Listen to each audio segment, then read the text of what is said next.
সবাইকে ধন্যবাদ। আবারও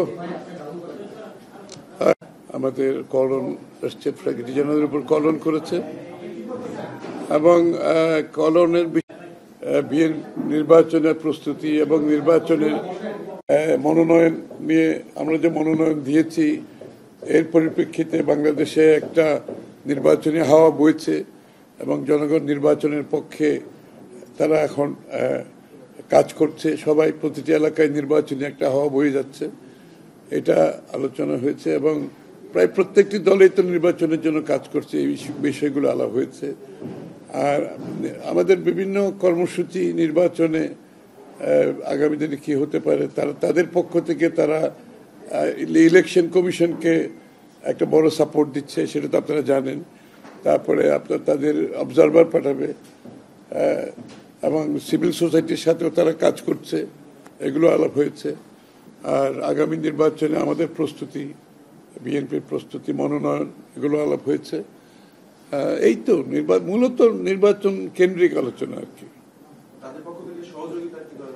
ওইটা তারা তো সহযোগিতা করছে, তারা তো নির্বাচন কমিশনকে সাপোর্ট দিচ্ছে, ফাইন্যান্সিয়াল সাপোর্ট দিচ্ছে, সিভিল সোসাইটির সাথে কাজ করছে, দলগুলোর সাথেও কথাবার্তা বলছে এবং তাদের এখানে আসবে, অবজারভার আসবে, সেটাও তারা সিদ্ধান্ত নিয়েছে। তো এগুলোর উপর তারা কাজ করছে। নির্বাচন নিয়ে ইউরোপিয়ান ইউনিয়ন খুবই তারা নির্বাচনটা যাতে সফলভাবে হয় তারা সেদিকে বেশি মনোযোগী। এই মুহূর্তে তাদের মনোযোগটা হচ্ছে নির্বাচনকে সুষ্ঠুভাবে সম্পন্ন করা, যেহেতু তাদের একটা বড় ইনভলভমেন্ট এই নির্বাচনে আছে। তারা চায় এই নির্বাচনটা সুষ্ঠুভাবে সমাধান হোক এবং দেশে গণতান্ত্রিক অর্ডারটা ফিরে আসুক।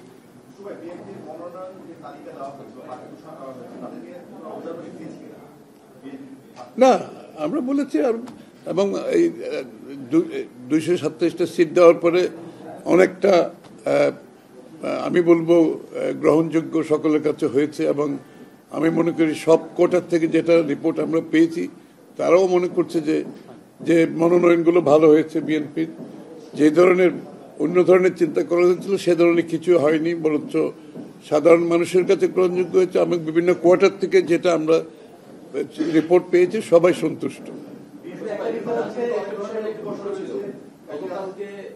ইসলামী 8টি দল তারা একটা সমাবেশ করেছে এবং সেখানে জামায়াতের আমির বলেছে জুলাই স্বীকৃতি ছাড়া 26-এ নির্বাচন নয়। এই বিষয়ে আপনার জুলাই স্বীকৃতির মাধ্যমে, জুলাই স্বীকৃতি বলতে কি আমি তো বুঝতে পারছি না। আমরা তো আমরা তো ইতিমধ্যে আলোচনা হয়েছে, ঐক্যমত হয়েছে, সনদ সই হয়েছে। তো এরপরে আর কি বাকি আছে আমাদের তো জানা নেই। এখন যদি এত আলোচনার পরে, ঐক্যমত হওয়ার পরে, সনদ সই হওয়ার পরে আর যে কিছু থাকতে পারে সেটা তো আমাদের বুঝার, আমরা ঠিক বুঝতে পারছি না ব্যাপারটা কি।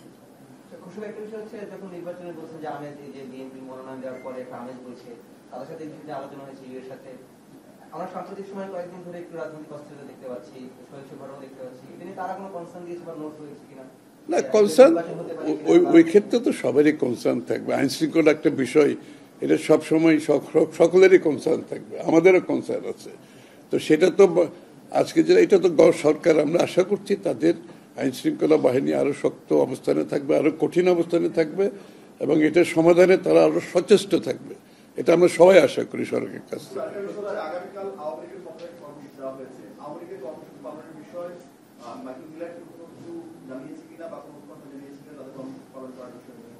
আওয়ামী লীগ তো নির্বাচনের রেসেও নাই, দেশেও নাই, আওয়ামী লীগ নেত্রীও নাই।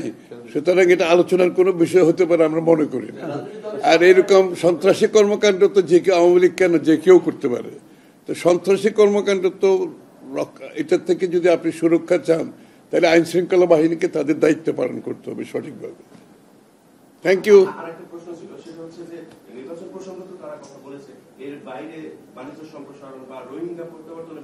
আজকে রোহিঙ্গা ইস্যুটা আসে নাই।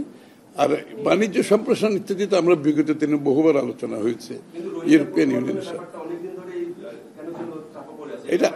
এটা আজকে আলোচনা হয়নি, আজকে আলোচনা হয়নি।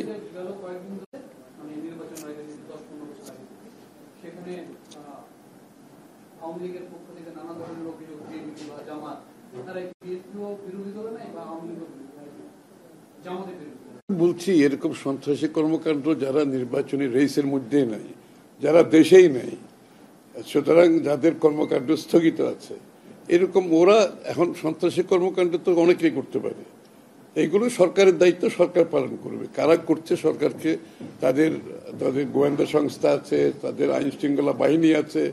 আমরা আশা করছি সরকার আরো বেশি সচেষ্ট থাকবে, আরো ভালোভাবে এটার মোকাবেলা করতে হবে। তার মাধ্যমেই আমরা নির্বাচনের দিকে যাব।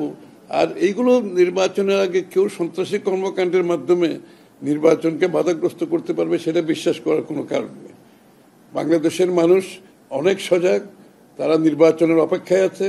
তারা আজকে সমস্ত বাংলাদেশের 300 আসনে নির্বাচনী কর্মকাণ্ড পূর্ণ উদ্যমে চলছে, উৎসাহ উদ্যাপনের মধ্যে চলছে।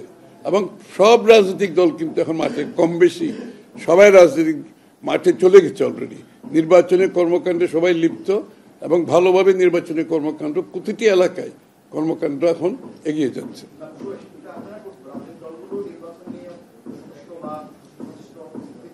উৎকণ্ঠার কোনো কারণ তো নাই।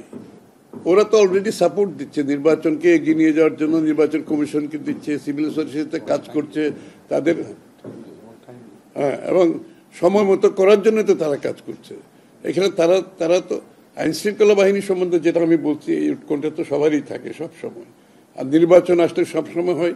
আর যারা সন্ত্রাসী কর্মকাণ্ড এটাকে দমন করার জন্য সরকার, আমি মনে করি আইন শৃঙ্খলা বাহিনী তাদের ব্যবস্থা নেবে।